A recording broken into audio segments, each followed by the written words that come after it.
Hello and welcome back to Turner Music Academy. I am your instructor host, Michael Turner. Last time we left off talking about time signatures, and now we're going to come back and finish up that lesson, lead into something called slurs and ties, and then I will leave you there for now, but in the next lesson we will be getting to music theory. So, music theory is the second pillar of the three pillars of what makes a musician, or the three pillars of music. So, let's get into this. So here we have 8 examples of common time signatures. So we have 4/4, 3/4, 2/4, 3/8, 4/2, 3/2, 2/2, and 6/8. Now that's a lot of information that I just threw at you in the last few seconds. So this is how a time signature is laid out. It will look like this after the key signature and after the clef. So how do I read that? Because that can confuse a lot of people, especially if you don't know how to read music. So the first number that we read is the top one, and that one says how many beats are in a bar. So for this example, 4/4 is the same as down here, or as it's more commonly written, common time. Okay.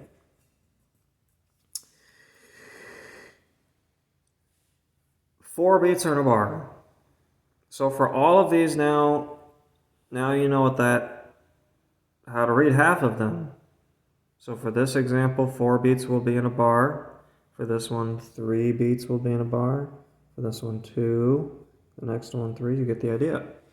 Now for the bottom number, that one's also really important because that will tell you the type of beat. So here we have 4. And going back, remember we talked about notes. So going back to our example, which one of these goes into this whole note 4 times? Quarter note. We know that 4 of them equal a whole. Okay. So if we see a 4 here, we know that the quarter note will get the beat. If we see an 8 here at the bottom, like we do here and here, then we know that the 8th note will get the beat. So that's how to do it. That's what they mean. So in the last video I gave a rough example of Pink Floyd's Money. So you would count it 1 and 2 and 3 and 1, 2, 3, 4, 5, 6, 7, boom, bum, ba, bum, boom, boom, boom, boom, ba, da, dum, boom, boom, boom, bum, ba, da, na, na, na, na. You get the idea. So for this example, we have a 3/2, right? So we know that there are 3 beats in a bar, but there's not 4 or an 8 here, or even a 16 or something. So we know that the half note will get the beat. So if I look at this black line here and here are called measures or bars, okay, which is what separates individual passages of music in the whole passage of music, okay, in the time signature, okay. So just these 2 half notes here could never be 3/2 because there's 2 half notes. There's not 3 of them. Okay?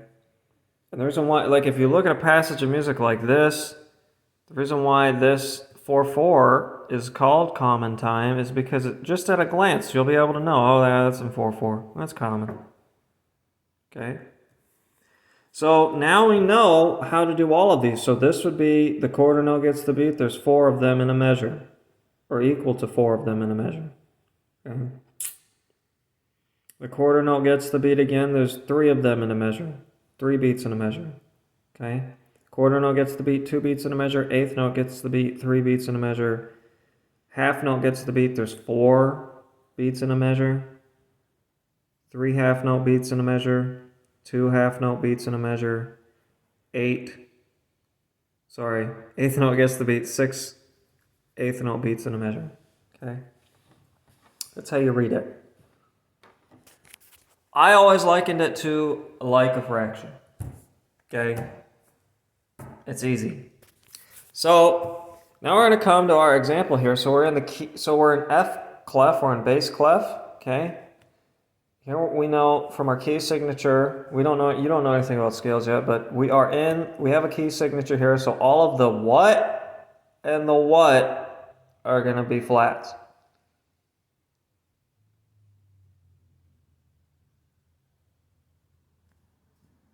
If you need to pause the video, go ahead and do it. All of the B's and E's are going to be flats. Okay? And remember, why are they going to be flats? Why are there no accidentals here? Pause the video if you need to. That would be because of the key signature. Because if we have the point, remember, this is all in the second video, so go back and watch it if you need to. So how we would count this is as follows. 1, 2, 3, 4, whatever BPM. Okay, so 1, 2, 3, 4, 1, 2, 3, 4, 1, 2, 3, 4, 1, E, and off. 2, 3, I'm sorry, off. 2, 3, 4, yeah. Okay, so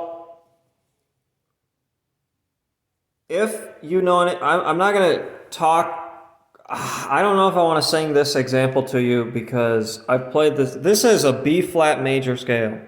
Okay, this is one, you could, the point, now you know how to read music essentially from all this information. If you, again, you don't have scales yet, but if once you get scales, you'll be able to write stuff like this in whatever time signature that you want.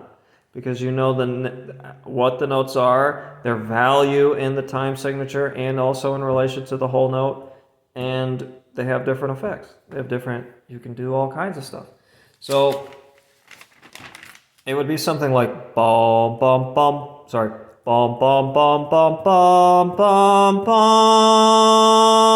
ba ba ba ba, off for 3. You get the idea.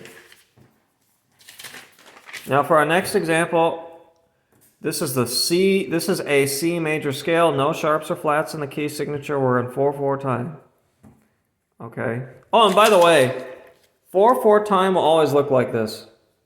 This is how you would write a time signature, but I like calligraphy, so I decided to write them this way, even though I made an ink mess up there. All right.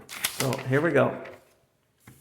So here we have a 16th note, an 8th note, and then 2 quarter notes, and then a bar.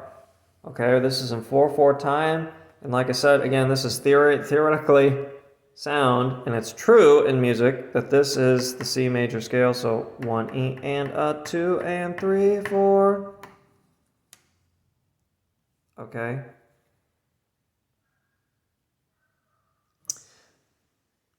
So the solfege of this, that would be how you count it. Like I said, the solfege of this would be, solfeggio would be do, re, mi, fa, sol, la, ti, do. Do, re, mi, fa, sol, la, ti, do. Okay, but you do 1 E and a 2 and 3, 4. You get the idea. Okay? So those are time signatures and how basically you compute that and calculate that in your composition or writing.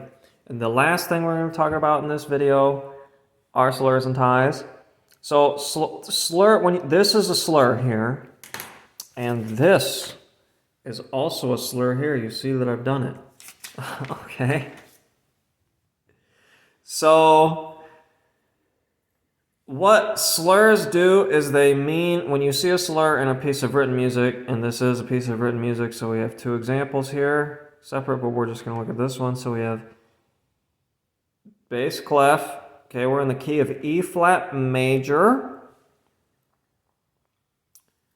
All right, and I know that in 4/4 time, and I know that because this is 6 notes of an E flat major scale. But again, we haven't talked about scales yet, but we will momentarily in the next video. So we know that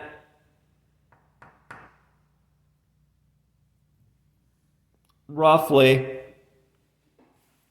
I know I didn't talk about E flat major, I talked about B flat major, but well, you do know I did give you the order of flats. So remember, so let's see if you remember. There's 3 flats here.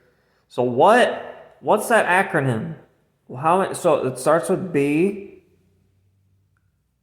and then the next one's E, and what's the one after that? So is this A? No, that's not F, is it? No. B flat, okay, E flat, and A flat, okay, is our key signature for this, because I'm going to do it. The acronym for flats is Beadgcf, Beadgcf, okay, for flats. And remember, it goes up, down, okay, so down, up, down, all right? And this is in 4/4 time, so how we would read this is 1, 2, 3, 4, 1, 2, 3, 4, and you could do 1, 2, 3, 4, or you know, due to the hours of monotonous play in band class back in the day, I would sincerely just go 2, 2, 3, 4, because it's that easy, okay? But don't make a habit out of that. All right, so but there's a slur here, so what does that mean? Well, that means you wouldn't just play dot dot dot dot. You would go la la la la. So you would lightly tongue on your woodwind instrument, or you would kind of flourish on the guitar, or something like that. Play it smoothly, okay? Smooth, all right? But notice there's no slur on these or whole notes, so you would just go la la la la la la, and you know, I'm not singing in E flat major, but again, I'm not talking about solfeggios. But moving on, so that's what a slur is. And the last thing I'm going to talk about this is for trombone players. You know that even in a slur, you have to tongue a little bit. Because if you don't tongue, then it's going to be a glissando, and it's going to be like, wah! And then like some, even though I think that sounds great, wherever it is, somewhere, someone's going to get upset at you. You know, like someone's just going to be like, you know, like, shame on you, that sort of thing. So, our next example is the tie. And ties and slurs look pretty much like, okay, but a slur is going to go at the bottom, pretty much. And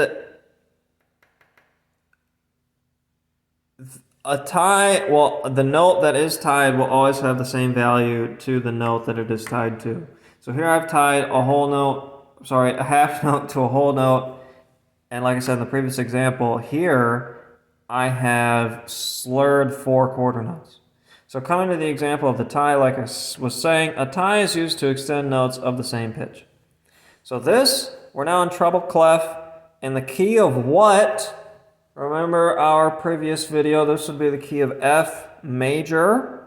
Okay, and again, I've not talked about scales, but we'll get to that momentarily in the next video. And this is in 4/4 time. So how we would read this is 1, 2, 3, 4, 1, 2, 3, 4, 1, 2, 3, 4, 1, 2, 3, 4, off. In that pitch. Because from this half note here to this whole note is 6 beats. They're together even though there's a bar. So you would hold this to this. You would not play these separately. You get it. Okay? So I have run out of time to do this example. Stay tuned.